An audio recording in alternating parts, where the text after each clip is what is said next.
As requested, for today's video, pag-usapan naman natin ang mga welder erectors. Pero bago yan, alamin muna natin ang main or pangunahing trabaho ng mga erectors. So, ang mga tinatawag nating erectors, sila yung responsable sa pagbuo or pag-assemble, sa pag-i-install, sa paglalagay sa tamang lugar, at pag-a-align ng mga structural components or bahagi ng mga istruktura ng mga ginagawang gusali or building, mga tulay, at iba pang mga malalaking structures na mostly gawa sa mga steel or bakal gaya ng steel beams, columns, steel girders, at iba't ibang klase ng tools and heavy machineries and equipments. Ang mga erectors naman ay kadalasang binubuo ng rigger, structural fitter, or pwede ring mga pipe or mechanical fitter, mga scaffolder, at syempre, kasali na tayong mga welder dyan. Sila ay dapat or kahit paano ay marunong din tumingin at mag-interpret ng drawings at blueprints para makaiwas sa mga pagkakamali sa pag-i-install or pag-a-assemble ng mga structural components during erection. Sila din ay dapat may kakayahan, may lakas ng loob, hindi mahihiluhin,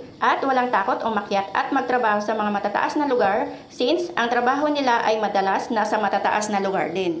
Mahirap at delikado din ang trabaho ng mga erectors dahil dito, maaari silang maipit or mabagsakan ng mga bagay na inaangat or binubuo or ini-install nila. Maaari din silang mahulog mula sa mataas na lugar since kadalasan limitado ang kanilang espasyo doon sa pinagtatrabahuan nila dahil wala pang mga maayos na temporary access and platforms or scaffold na naka-install para sana meron silang maayos na tungtungan. At ang tanging nakahawak lang sa buhay nila ay ang mga lifeline at ang kanilang mga safety harness. Sa part naman nating mga welder erector, minsan mahirap din. Lalo na kapag dala-dala natin sa pag-akyat ang mga gamit natin sa paghihinang. Yun nga lang paghila sa ating mahaba at mabigat na kable or paghila ng ating portable welding machine pataas ay sobrang hirap at nakakapagod na. Kaya kung may mga fitter tayo na mababait at handang tumulong sa atin ay swerte na tayo.